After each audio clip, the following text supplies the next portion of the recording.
9ஆம் வகுப்பு தமிழ் இயல் 6 கலை கவிதைப்பேழை இராவண காவியம் புலவர் குழந்தை.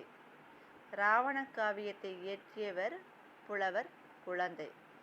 இராவணன் என்றவுடன் நமக்கு நினைவுக்கு வருவது இராமாயண கதையில் 10 தலை இராவணன். இவன் இராமாயண கதையில் இராவணனை எதிர் மாந்தனாகவே ஒரு அரக்கன் அசுரன் என்ற பெயரில் வால்மீகி முனிவன் படைத்துள்ளார். வட மாநிலத்தில் உள்ள ராமன், பரதன் இவர்களுடைய தம்பி முதன்மைப்படுத்தியும் அங்கு ராமன் ஆண்ட ஆட்சியையும் அவன் சென்ற வனவாசத்தையும் அதற்கு பிறகு சீதையை இராவணன் கடத்தி சென்று அசோகவனத்தில் வைத்திருக்கும் பொழுதும் அவன் இராவணனை வென்று சீதையை மீட்ட காட்சியையும் வால்மீகி தெளிவாக படைத்துள்ளார். இராவணனை ஒரு எதிரியாகவும் அரக்கனாகவும் குறிப்பிட்டுள்ளார். இவன் தென்கோடியில் உள்ள ஈழத்தமிழன்.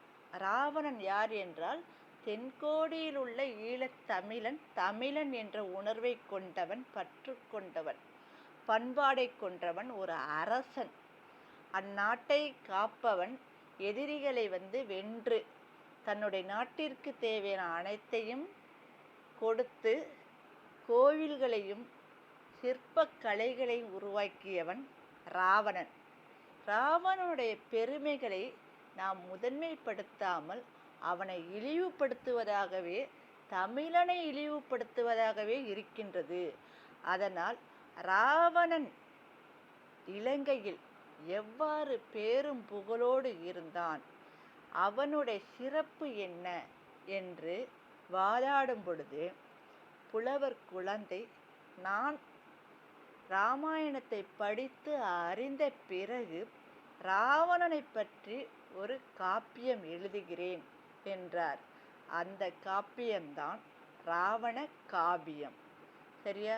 இப்போ இந்த நூல்வெளியை பற்றி, இந்த இராவண காவியத்தில் எத்தனை காண்டங்கள் உள்ளது, எந்த நூற்றாண்டை சேர்ந்தது என்பதை நாம் இப்போ பார்ப்போம். சரியா? இப்போ நூல்வெளியை பார்ப்போம்.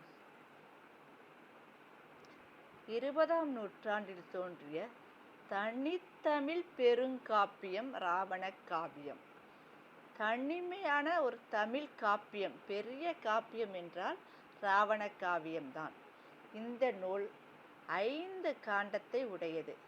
தமிழக காண்டம், இலங்கை காண்டம், விந்த காண்டம், பழிபுரி காண்டம், போர்க்காண்டம் என 5 காண்ட பகுதிகளை கொண்டதுதான் இராவண காவியம். 57 படலங்களை கொண்டது. காண்டத்தோட உட்பிரிவு படலம். எத்தனை படலம்? 57. 3100 பாடல்களை கொண்டது இந்த நூல். இது யாரால் இயற்றப்பட்டது? புலவர் குழந்தை அவர்களால் இயற்றப்பட்ட நூல்தான் இராவண காவியம். தமிழக காண்டத்தில் உள்ள பாடல்கள் இங்கு இடம்பெற்றுள்ளன. தந்தை பெரியாருடைய வேண்டுகோளுக்கு இணங்க 25 நாட்களில் திருக்குறளுக்கு உரை எழுதியுள்ளார். அது அல்லாமல் இவர் என்னன்னு கேட்டாக்க யாப்பதிகாரம், தொடையதிகாரம் உள்ளிட்ட 30க்கு மேற்பட்ட இலக்கண இலக்கிய நூல்களை படைத்துள்ளார். நீதிக்களஞ்சியம் என்னும் நூலுக்கும் உரை எழுதியுள்ளார். இவர் பெற்றோர் யார் என்றால் முத்துசாமி சின்னம்மையார். இவர் ஒரு தமிழாசிரியர். யார்? புலவர் குழந்தை ஒரு தமிழாசிரியர். இந்த தமிழக காண்டம், தமிழகம் பழந்தமிழர்கள் வாழ்ந்த பகுதி. அந்த நிலப்பகுதியை பழந்தமிழர்கள் 5 வகையாக பிரித்தனர். என்னவென்றால் 5 வகை உங்களுக்கு தெரியும். குறிஞ்சி, முல்லை, மருதம், நெய்தல், பாலை என்று 5 வகையாக பிரித்து அவர்கள் நிலப்பரப்பை ஆட்சி செய்து வந்தனர். இந்த 5 வகையும் குறிஞ்சினா மலையும் மலை சார்ந்த பகுதி, முல்லை என்றால் காடும் காடு சார்ந்த பகுதி, மருதம் வயலும் வயல் சார்ந்த இடம், நெய்தல் கடலும் கடல் சார்ந்த பகுதி, பாலை சுரமும் சுரம் சார்ந்த பகுதி. இப்போ நாம் இந்த பாடலுக்கு இயற்கை காட்சிகள், இயற்கையோடைய சூழல் எப்படி உள்ளது, தமிழகத்தோட இயற்கை காட்சிகளும் இயற்கை சூழலும், அந்த இயற்கை காட்சியையும் இயற்கை வளத்தோடு ஆட்சி புரிந்த ராவணன் அவனுடைய பண்பை பற்றியும் இங்கு குறிப்பிட்டுள்ளார்கள். இயற்கை காட்சி ஒரு ஓவியமாக படைக்கப்பட்டுள்ள காட்சி. அந்த பகுதியை நாம் இப்போ பார்ப்போம். நுழையும் முன் பூத்து குலுங்கும் பூஞ்சோலை, அடர்ந்து வளர்ந்த பசுமரங்கள், நீர் நிறைந்த நதிக்கரைகள், பச்சை போர்த்திய புல்வெளிகள், துள்ளித் திரியும் மான் இனங்கள், மயில்கள், குயில்கள், கிளிகள், பறந்து திரியும் பறவைகள் என இத்தகு அழகிய சூழலை கண்டு மனம் மகிழ்ந்ததுண்டா? அழகை சுவைத்தால் மனம் புத்துணர்வு பெறும், எண்ணம் வளமை பெறும். தமிழ் இலக்கிய திரையில் மிகுதியான எழிலோவியங்களை சொல்லோவியங்களாக புலவர்கள் தீட்டி வைத்துள்ளனர்.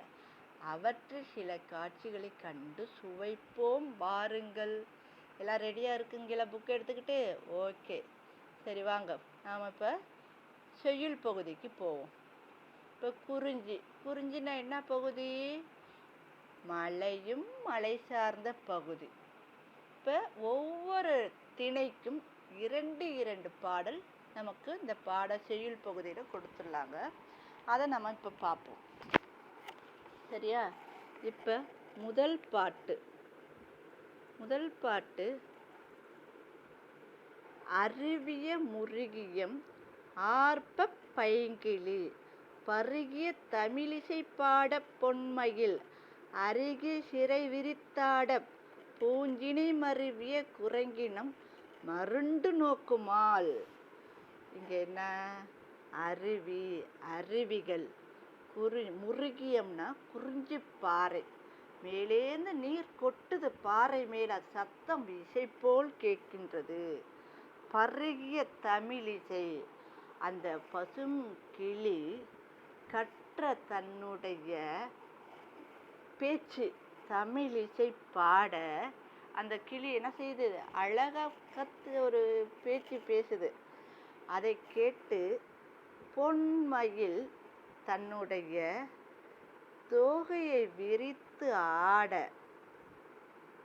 இதை பூக்களுடைய கிளைகளிலிருந்து குரங்கினம் எவ்வளோ ஒரு இனிமையான இசையாக இருக்கு. அதில் கிளிகள் பாடுகிறது, மயில்கள் ஆடுகிறது அப்படின்னு அதோடைய மருட்சியோடுன்னா அப்படியே தன்னை அறியாமல் ஆச்சரியத்தோடு குரங்கினம் மருண்டு நோக்குமால். மருண்டுனா மருட்சியோடு. சரியா?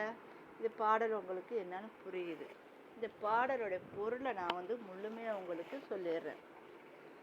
அருவிகள் பாறையாய் ஒலிக்கும், பைங்கிளி தானறிந்த தமிழிசை பாடும், பொன் போன்ற அழகிய மயில் தன் அருமையான சிறகினை விரித்து ஆடும், காட்சியினை பூக்கள் நிறைந்த மரக்கிளையில் அமர்ந்திருக்கும் குரங்கிடம் மிருட்சியுடன் பார்க்கும்.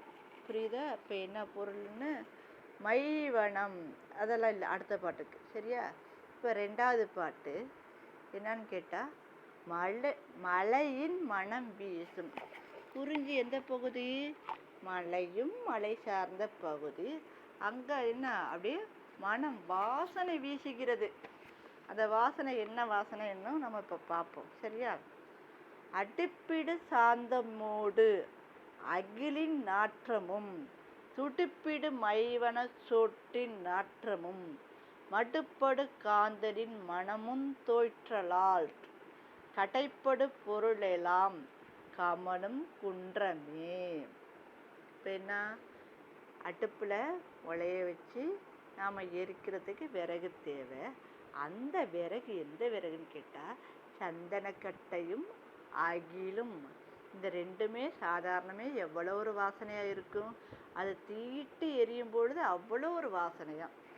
அடிப்பிடு மைவன சோற்றின் உலை இட்ட மலை நெல். மைவனனா உலைன பானையில் நாம் தண்ணி ஊற்றி உலை வைக்கிறோம் அப்படின்னு சொல்கிறோமா இல்லையா, அதான் அந்த சோற்றோடைய நாற்றம். நாற்றம்னா இது இங்கே பேட் ஸ்மெல் கிடையாது, வாசனை. மடுப்படு காந்தலின் மனமும் தோய்த்தலால். தோய்த்தலால் அப்படின்னு சொல்லலாம், தோய்த்தலார் அப்படின்னு சொல்ல வேண்டியதில்லை, தோய்த்தலால். கடைப்படும். தோய்த்தலான்னா எல்லா இடங்களிலும். மடுப்படுனா மலைப்பகுதியில் அந்த காந்தல் மலர் அவ்வளோ ஒரு வாசனையாக இருக்குமா. ஏன்னா சந்தனக்கட்டை அகில்கட்டை எரியும் போது வாசனையாக இருக்குதா. அப்புறம் உலையில் இடுற மழை நெல், நம்ம அரிசி போடுறோமா இல்லையா, அந்த மழை நெல் கொதிக்கும் போது அவ்வளோ ஒரு வாசனையாக இருக்குதான். அடுத்தது மலைப்பகுதியில் பூக்கின்ற காந்தல் மலர்கள் அவளுடைய அவ்வளோ ஒரு வாசனையாக. இந்த வாசனையெல்லாம் தாங்கி கொண்டே இருக்கும் குன்றமே. குன்றம்னா மலையே. எந்த மலையை குறிப்பிடுகிறாங்க, குறிஞ்சி மலை. சரியா. இப்போ ரெண்டு பாட்டுக்கும் உரிய நம்ம பொருள் என்னன்னு பார்ப்போம். இப்போ முருகியம் அப்படின்னா என்ன, மைவனம் அப்படின்னா மலை நெல். மலை நெல் இட்டு அந்த உலையில இட்டு கொதிக்கும் போது ஒரு வாசனை. முருகியம் குறிஞ்சிப்பாறை. அருவி நீர் என்ன செய்து அந்த குறிஞ்சிப்பாறையில் விழுகின்றது. பூஞ்சினை பூக்களை உடைய. அடுத்தது கிளைகள். சிறை இறகு. சாந்தம் சந்தனம். புரியுதா. இப்போ நாம் என்ன எந்த பகுதியை பார்த்துருக்கோம், மலைப்பகுதி. மலைப்பகுதினா என்ன, குறிஞ்சி. குறிஞ்சி நிலப்பகுதியில் உள்ள இயற்கை காட்சிகளை புலவர் மிக தெளிவாக அழகுபட கூறியுள்ளார். அடுத்து நாம் முல்லை. முல்லைனால என்ன, காடும் காடு சார்ந்த பகுதி. இங்கே என்ன இதுக்கு இந்த என்ன தலைப்புன்னு கேட்டாக்க, பசு கூட்டங்கள் ஒன்று சேர்தல். சரியா. பூவையும் குயில்களும் பொலங்கை வண்டரும் பாயிசை பாடும் பழமும் தேனும் தந்தே இசை பெரும் கடறு இடையர் முக்குழல் ஆவினம் ஒருங்குற அருகு அணைக்குமால். சரியா. இப்போ இங்கே பூவையும் குயில்களும். பூவை அப்படின்னா இங்கே நாகனவாய் பறவை, அது ஒரு பறவை. அது எங்கே, முல்லை நிலத்தில் தான் இருக்கும். அடுத்து குயில்களும் பொலங்கை வண்டரும் அழகிய கைகளை உடைய வண்டினங்களும். பொலங்கை அப்படின்னா அழகிய கைகளை உடைய வண்டினங்கள் பாயிசை பாடும். பாயிசைனா இசையோடு அந்த வண்டு தேனை உறிந்து சிங்கார வட்டமிட்டு பாயிசை பாட. பாயிசை பாட முப்பழமும். முப்பழம்னா என்ன, மா பலா பாலை. அதோடு தேனும் தந்தே இசை என்றால் முப்பழங்கள் தேன் முதலியவற்றை தந்து சிறப்பு காட்டி இசையோடு பெரும் கடறு இடையார் முக்குழல். இடையர்கள் முக்குழல் அப்படின்னாக்க புல்லாங்குழலை வச்சுக்கலாம். மூங்கிலோட புல்லாங்குழல். ஆம்பல்ல அதே போல் குழல் புல்லாங்குழல். கொன்றையிலும் அதே போல் குழல் முக்குழல். கொன்றை ஆம்பல் மூங்கில் முக்குழல்களான இசைகள் இசைக்க. ஆவினம். ஆவினம்னா இங்கே பசு கூட்டம். ஆனாலே பசு. பசு கூட்டம். இந்த சத்தம் குழல் சத்தம் கேட்ட புல்லாங்குழல் சத்தம் கேட்டு பசு கூட்டங்கள் திரண்டு ஒருங்குற அருகு அணைக்கும். இசைத்து கூட்டி அணைக்கும். இந்த புல்லாங்குழல் சத்தம் கேட்டோன்னு என்ன செய்யுது, அந்த பசு கூட்டம் தனித்தனியாக இருக்கும். அது என்ன செய்யுது, பசுக்கள் தனித்தனியாக இருக்கும், ஒரே சேராக ஒன்று சேர்ந்து பசு கூட்டமாக அணைக்கும் ஒன்று சேர்ந்து இருக்கும். சரியா? இப்போ இந்த 3வது பாடலுடைய பொருளை நான் படிச்சிடுறேன். முல்லைத்திணைக்குரிய பொருள். சரியா? நாகனவாய் பறவைகளும் குயில்களும் அழகுமிக்க வண்டு இனங்களும் பாவிசைத்து பாடின.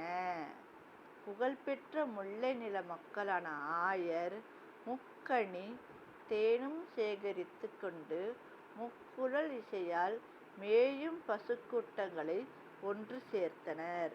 ஓகேவாமா? அடுத்தது இதே இந்த முல்லை திணையில் இன்னொரு பாடல் இருக்கு, 4வது பாடல். அந்த பாடலை நாம் இப்போ பார்ப்போம். சரியா? இப்போ அந்த பாடலை நாம் இப்போ பார்ப்போம். அந்த பாடலோட காட்டில் எழும் ஓசைகள் மான் கூட்டம் அஞ்சு ஓடுதல். காட்டில் சத்தம் கேட்கும். முல்லைனாலே காடும் சார்ந்த பகுதி. அங்கே என்ன சத்தம் கேட்குது அப்படின்னு நாம் பார்ப்போம்.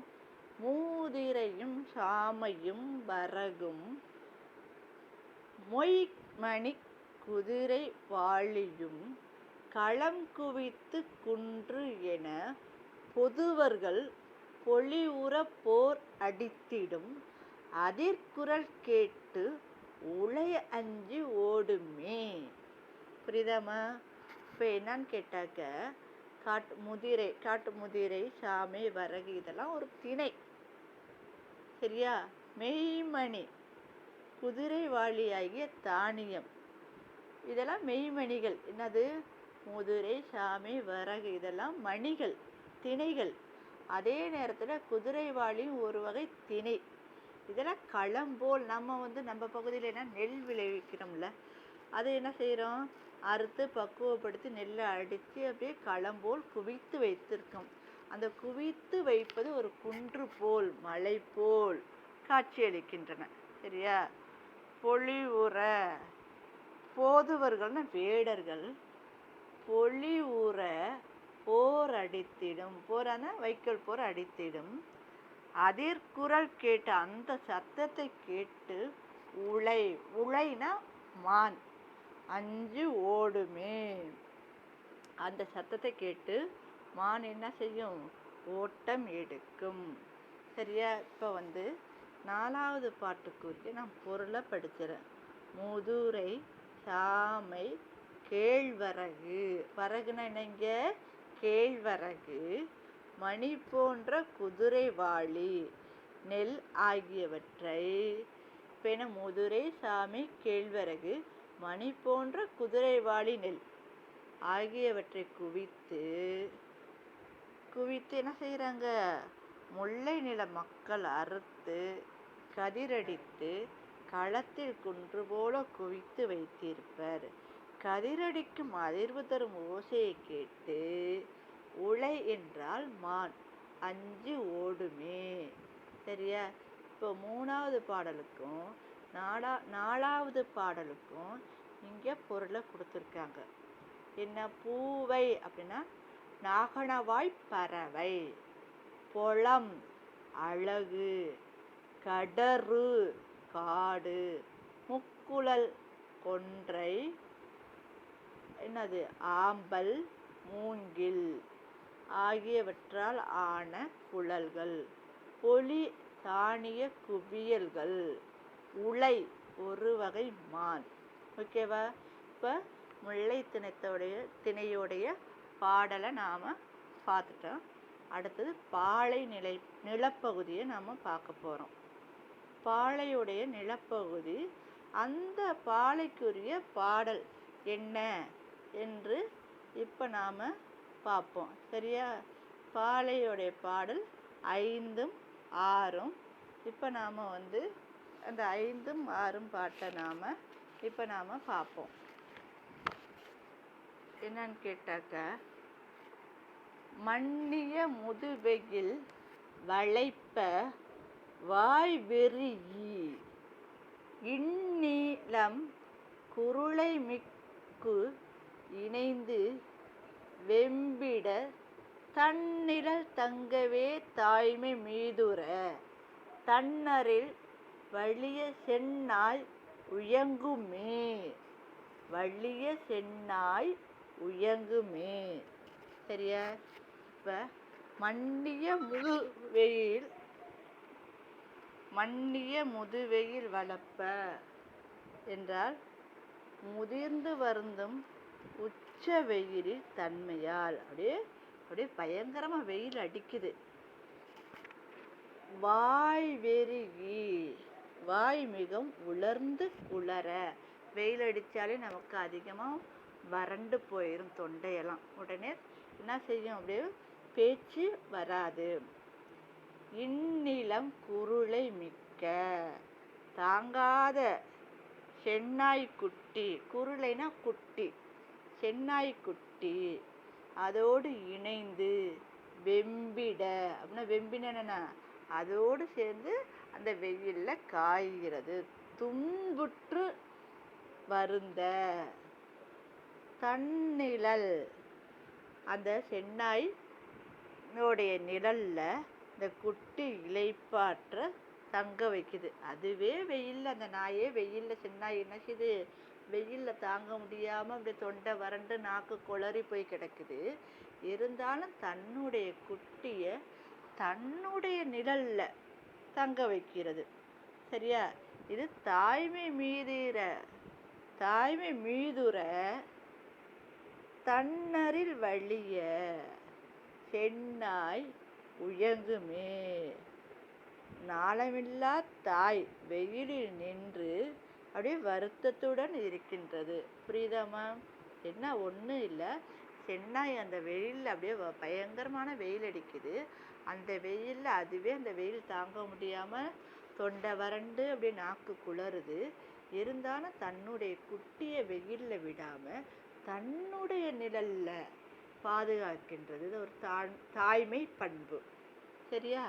அடுத்தது என்னன்னு கேட்டாக்க 6வது பாடல் இல்லை, இந்த 4வது பாடலுடைய பொருளை நான் படிச்சிடுறேன். இதுனா 5வது பாடலுடைய பொருள்.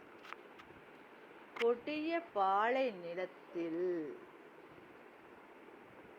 வெயிலில் வெப்பத்தை தாங்க இயலாத செந்நாய்க்குட்டி வாய் மிகவும் உலர்ந்து குளறியது.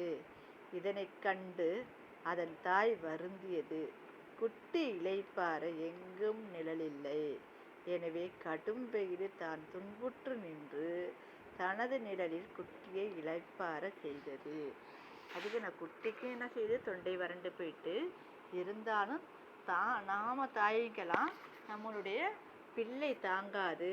அதுக்கே வறண்டு அப்படியே தொண்டையெல்லாம் வறண்டு போயிட்டு தன்னுடைய நிழலில் அது இளைப்பாறட்டும். அடுத்த பாடல் என்னன்னு கேட்டாக்க, அடுத்த பாடல் 6வது பாடல்.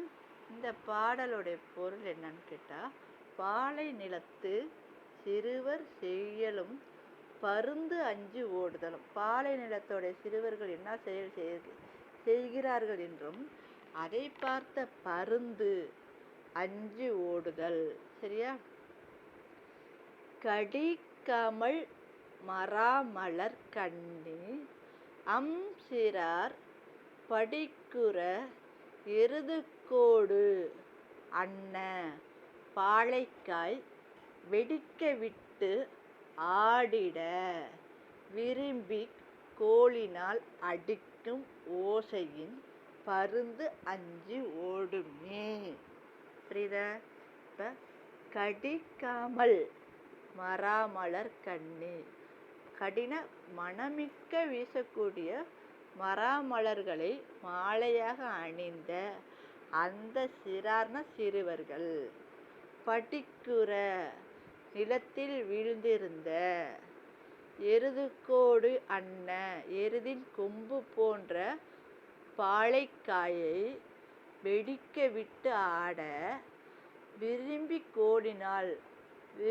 கோலினால் அடிக்கும் ஓசையால், அதை கேட்ட ஓசையால் பருந்து என்ன செய்யுது? அஞ்சு ஓடுமே. இப்போ இந்த பாடலுடைய பொருளை நான் படிக்கிறேன். ஆறாவது பாடலின் பொருள். சரியா?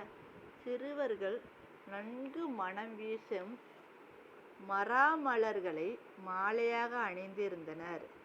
எருதின் கொம்புகளை போன்றிருந்த பாலைக்காயை நிலத்தில் விழுந்து வெடிக்குமாறு அவர்கள் கோலினால் அடித்து விளையாடினர்.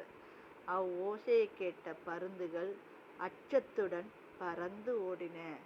நமக்கு இப்போ என்னென்னா இந்த காய்கள்லாம் இருக்கும். என்னன்னா கேட்டாக்க ஒரு பாசாவையில் அப்படின்னாக்கா அந்த காயை அமுக்குனாக்கா டப்புன்னு வெடிக்கும். வெடிக்காமல் இருந்தால் இந்த விளையாட்டெல்லாம் நம்ம விளையாடி இருக்கோம். அதே போல் அந்த பாலை நிலத்தில் அந்த பாலைக்காயை கொண்டு அடித்து விளையாடும் பொழுது அந்த பருந்து என்ன செய்யுது? அஞ்சு ஓடுகிறது. இப்போ இந்த பாலை நிலத்தோடைய 2 பாட்டு கொடுத்துருக்காங்கல்ல, அதுக்குடைய பொருளை பார்ப்போம். வாய் வெறி சோர்வால் வாய் குளறும் தல் குருளை குட்டி இணைந்து துன்புறுதல். அடுத்தது உயங்குதல் வருந்துதல் படிக்குற நிலத்தில் விழ கோடு கொம்பு. கோடுனா கொம்பு. சரியா? இப்போ மருதம். மருதம் என்றாலே என்ன பகுதி? வயலும் வயல் சார்ந்த பகுதி. சரியா? இப்போ நாம் மருத பகுதியை பற்றி பார்ப்போம்.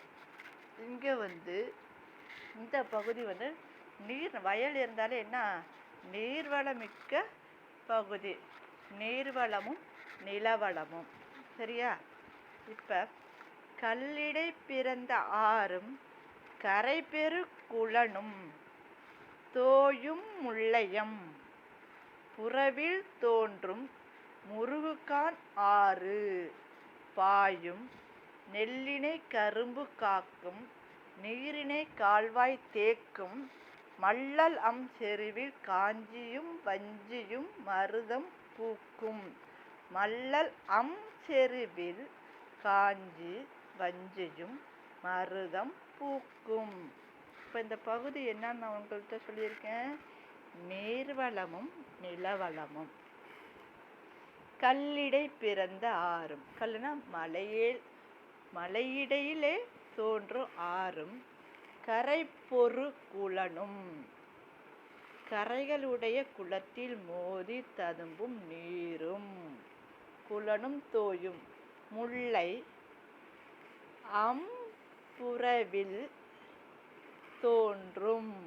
சரியா? காட்டில் முல்லை என்ன? புறவில் தோன்றும், காட்டில் தோன்றும். முருகுகான் ஆறு. கான்னா இங்கே ஆறு பாயும். அடுத்தது நெல்லினை கரும்பு காக்கும். நெல்லுக்கு கரும்பு பயிர் வேலியாக அமைந்து காக்கும். நெல்லுக்கு எது வேலியாக? கரும்பு வேலியாக அமைந்து காக்கும். நீரினை கால்வாய் தேக்கும். நீரை கால்வாய்னா நீரை குளம் போல தேக்கி வைப்பது கால்வாய் தேக்கும். மல்லலம் செருவில். செரு என்றால் வயல். இந்த வயல் என்ன?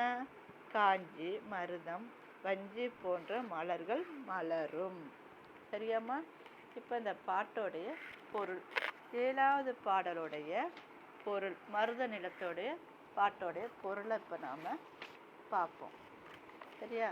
இப்போ மலையிடையே தோன்றும் ஆறும் கரையை மோதி ததும்பும் குளத்து நீரும் முல்லை நிலத்தின் அழகிய காட்டாரும் மருத நிலத்தில் பாய்ந்தோடும். அங்கு நெற்பயிரினை காக்கும் வகையில் கரும்பு வளர்ந்து நிற்கும். பெருகி வரும் நீரினை கால்வாய் வழி வயலில் தேக்கி வளம் பெருக்கும். இத்தகு வளம் நிறைந்த மருத நில வயலில் காஞ்சி வஞ்சி மலர்கள் பூத்து நிற்கும். ஓகேவா? இப்போ அடுத்த பாட்டு நாம் பார்ப்போம். 7 பார்த்தாச்சு. இப்போ 8 மருத நிலத்தோடைய 8வது பாடலை இப்போ நாம் பார்ப்போம். சரியா? இப்போ 8வது பாடல் என்னன்னு கேட்டால், மறைமலர் குளத்தில் ஆடும் மயிர்த்தலை சிறுவர் நீண்ட பொருகரி குருத்து அளந்து பொம்மெனக் கழிப்பர் ஓர்பால் உரைகழல் சிறுவர் போரில் குலுங்கிய தெங்கின் காயை உரைத்தப் பறித்துக் காஞ்சிப் புனைநிழல் அருந்துவாரே. புனைநிழல் அருந்துவாரே. சரியா? இப்போ மறைமலர் அப்படின்னா மறைனா இங்கே மலர்னு கொடுத்துருக்காங்க. தாமரை மலர் மலர்ந்த குளத்தில், அந்த குளத்தில் என்ன ஆடுது? தாமரை. மயிர்த்தலை சிறுவர், நீண்ட முடியை உடைய சிறுவர்கள் நீந்தி விளையாடுவார்கள் அந்த குளத்தில். சரியா? பொருகரி குருத்து அளந்த, நீண்ட பொருகரி குருத்து அளந்த, நீண்ட முடியை உடைய, அந்த நீண்ட பொருகரி குளத்து நீண்ட பொருகரி குருத்து அளந்த அப்படின்னு கேட்டாக்க, அங்கு நீந்தும் பெரிய யானையின் நீண்ட தந்தங்கள், குருத்து மாதிரி தானே இருக்கு தந்தம், நீண்ட பொருகரி குருத்து அளந்த பொம்மென கழிப்பார் ஓர்பலர். ஓர்பால், பொம்மென கழிப்பார் ஓர்பால், அதன் அழகு கண்டு மகிழ்வார் மற்றொரு புறம் இருக்க. ஓர்பால்னா மற்றொரு புறம் இருக்க. புரைகழல் சிறுவர் போரில், சிறுவர்கள் சிறு கழல் அணிந்து வைக்கோல் போரில் குலுங்கிய தெங்கின் காயை அப்படின்னா என்னன்னு கேட்டாக்க, அந்த வைக்கோல் போர் மேலே ஏறி தென்னை மரத்தின் இளநீர் காய்கை பறித்து. புரியுதா இல்லையா? எதில் ஏறி பறிக்கிறாங்க? வைக்கோல் போர் மேலே ஏறி குலுங்கிய தெங்கின், தொங்குகின்ற காயை, எந்த காயை? தேங்காயோட இளநீர் காயை பறித்து காஞ்சி புனை நிழல் அருந்துவாரே. காஞ்சி மர நிழலில் அமர்ந்து அந்த இளநீரை அருந்தினர். புரியுதா? இந்த பாடலுடைய பொருள் என்னன்னு கேட்டால், அது இந்த பாடலுடைய பொருளை நான் இப்போ படிச்சுக்கிறேன். 8வது பொருள், தாமரை மலர்கள் பூத்திருந்த குளத்தில் சிறுவர்கள் நீராடினர். அக்குளத்தில் நீந்தும் யானையின் தந்தங்களை அளந்து பார்த்த அதன் வடிவழகு கண்டு மகிழ்ந்தனர். சிறு கழல், சிறு கழல்னா காலில் அணிந்த சிறுவர்கள் வைக்கோற் போர் குலுங்கும்படி ஏறி தென்னை இளநீர் காய்களை பறித்தனர். பின்னர் காஞ்சி மர நிழலில் அமர்ந்து அருந்தினர். சரியா? அடுத்த பாடல் என்னன்னு கேட்போம். இந்த பாட்டோடைய பொருளை நம்ம 2 பாட்டுக்குரிய பொருளையும் பார்த்துருவோம். கல் மலை, முருகு தேன், மனம் அழகு. இப்போ என்னன்னு கேட்டாக்க, முருகுனா தேன், மனம். அடுத்தது அழகு, வள்ளல், அழகு. வள்ளல்னா வளம். இப்போ முருகு தேன் மனம் அழகு. வள்ளல் என்றால் வளம், செரு என்றால் வயல், கரிக்குருத்து என்றால் யானை தந்தம், போர் வைக்கோர் போர், புரைதப குற்றமின்றி. சரியா? அடுத்த நிலப்பகுதி நெய்தல். இப்போ நாம் நெய்தல் பகுதியை பார்க்க போகிறோம். நெய்தல் பகுதி என்ன என்று. சரியா? இது நெய்தல் பகுதியில் 9வது பாடல். அதை பார்ப்போம். பசிப்பட ஒருவன் வாட பார்த்து இனியிருக்கும் கீழ்மை, முசிப்பட ஒழுகும் தூய முறையினை அறிவார் போல, வசிப்பட முதுநீர் புக்கு மலையெனத் துவர் வரை நன்னீர் கசிபட ஒழுகுமுத்தோடு கரையினில் குவிப்பார் அம்ம. சரியா? மலையெனத் துவரை, புரியுதா? மலையெனத் துவரை நன்னீர் கசிபட ஒழுகுமுத்தோடு கரையினில் குவிப்பார் அம்மா. பசிபட ஒருவன் வாட, பசியோடு ஒருவன் வாடுவதைக் கண்டு இனியிருக்கும் வருந்துவார்கள். பார்த்து இனியிருக்கும் கீழ்மை. முசிபட ஒழுகும் தூய முறையினை அறிவார். தூய ஒழுக்கமுடையவர்கள். அதுபோல வாழும் இடம் மூழ்குமாறு பெரும் கடல் புகுந்தாலும்.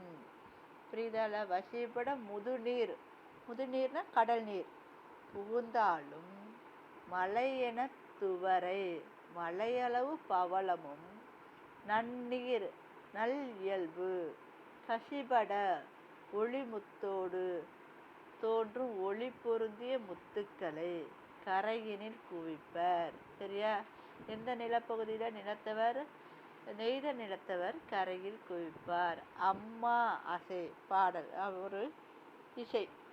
இப்போ இந்த பாட்டோடைய பொருளை நான் உங்களுக்கு படுத்தி காமிச்சுக்கிறேன். தூய ஒழுக்கமுடைய பின்பற்றுபவர்கள் பசித்துயரால் துன்புறுவோரை கண்டு வருந்துவார்கள். அதுபோல தான் வாழும் இடமானது மூழ்குமாறு பெரும் கடலை புகுந்து விட்டாலும் மலையளவு பவளங்களை நல் இயல்பு தோன்றும் ஒளி முத்துக்களையும் நெய்த நிலத்தவர் கடற்கரையை கொண்டு வந்து குவிப்பார்கள். சரியா? எப்படி வறுமையை கண்டவர்கள் அப்படி மனம் ஆடுகின்றார்களோ அதுபோல் கடல் அலை நம்ம வீட்டை சூழ்ந்தாலும் என்ன செய்வாங்க? கொஞ்ச நாளும் முத்துக்களை கொண்டு வந்து குவிப்பார்கள். சரியா? அடுத்த பாடல் நான் பார்த்துக்கிறேன். 10வது பாடல் நெய்தல் திணைக்கு உரியது. தும்பின் செயல். சரியா? இப்போ இந்த பாடலை நாம் பார்ப்போம். வருமலை அளவி காணல் மணலிடை உளவி காற்றில் சுரிகுழல் உலர்த்தும் தும்பி தொடர்மறை முகத்தர் தோற்றம் இருபெரு விசும்பிற் செல்லும் இளமைத்தீர் மதியம் தன்னை கருமுகில் தொடர்ந்து செல்லும் காட்சி போல் தோன்றுமாதோ. காட்சி போல் தோன்றுமாதோ. சரியா? இப்போ இந்த பாடல் வருமலை அளவி, கடற்கரை நோக்கி வரும் கடல் அலையினை தடவி என்ன செய்கிறாங்க? காணல் மணலிடை உளவி காற்றில், கடற்கரை மணல்ல உளவி காற்றில் சுரிகுழல் உலர்த்து, சுரின நீண்ட இறகுகளை காய வைக்கும். எது? தும்பி. தும்பி என்னும் ஒரு வகை வண்டு. தொடர்மறை முகத்தார் தோற்றம், தொடர்ந்து தாமரை முகத்தை நோக்கி செல்லும். இருபெரு விசும்பீர், வானில் 2 பகுதியாக இருக்கிற. விசும்புனா வானம், கிழக்கு மேற்கு.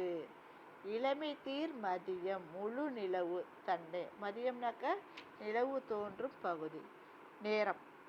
கருமுகில் தொடர்ந்து, கரிய மேகம் தொடர்ந்து செல்லும் காட்சி போல் தோன்றும் மாதோ. மாதோனா ஒரு வகை அந்த பாடலுக்கு தகுந்த மாதிரி ஒரு இசை, அசை. சரியா? இப்போ நான் உங்களுக்கு 10வது பாடலுடைய பொருள் என்னன்னு இப்போ நான் படிச்சிடுறேன். தும்பியானது கரையை நெருங்கி வருகின்ற மலை போன்ற அலையினை தடவி கடற்கரை மணலிடை உளவி காற்றிலே தன் நீண்ட சிறகினை உலர்த்தும். பின்னர் தாமரை மலர் ஒத்த பெண்களின் முகத்தினை நோக்கி தொடர்ந்து செல்லும். அது வானில் முழு நிலவை தொடர்ந்து செல்லும் கருமேகத்தின் காட்சி போல் உள்ளது. இப்போ என்ன சொல்லிட்டாங்கன்னா, நிலவு எப்படி இருக்குது? வட்டமாக இருக்குது. அதுபோல் பெண்களுடைய முகமும் வட்டமாக இருக்குது. இந்த முகத்தை பார்த்த உடனே அந்த தும்பி கருவண்டு என்ன செய்யுது? அந்த பெண்கள் முகத்தை பார்த்தவாறு பின் செல்கின்றது. நிலவு மறைப்பது எது? கரு மேகம். அதான் மாதோ இசை. புரியுதா? இப்போ இந்த 2 பாட்டுக்குரிய பொருள். தும்பி என்பது ஒரு வகை வண்டு. துவரைனா பவளம். மறைனா இங்கே தாமரை மலர். விசும்பு வானம். அடுத்தது மதியம் நிலவு. மதியம்னா நிலவு. சரியா? இப்போ அடுத்தது நாம் என்னன்னு கேட்டாக்க இந்த பாடலோட பொருளெல்லாம் உங்களுக்கு நான் சொல்லிட்டேன். இப்போ தெரிந்து தெளிவும். ராவண காவியம் காலத்தின் விளைவு ஆராய்ச்சியின் அறிகுறி, புரட்சி பொறி, உண்மை உணர வைக்கும் உன்னத நூல் என்று கூறியவர் யார்? பேரறிஞர் அண்ணா.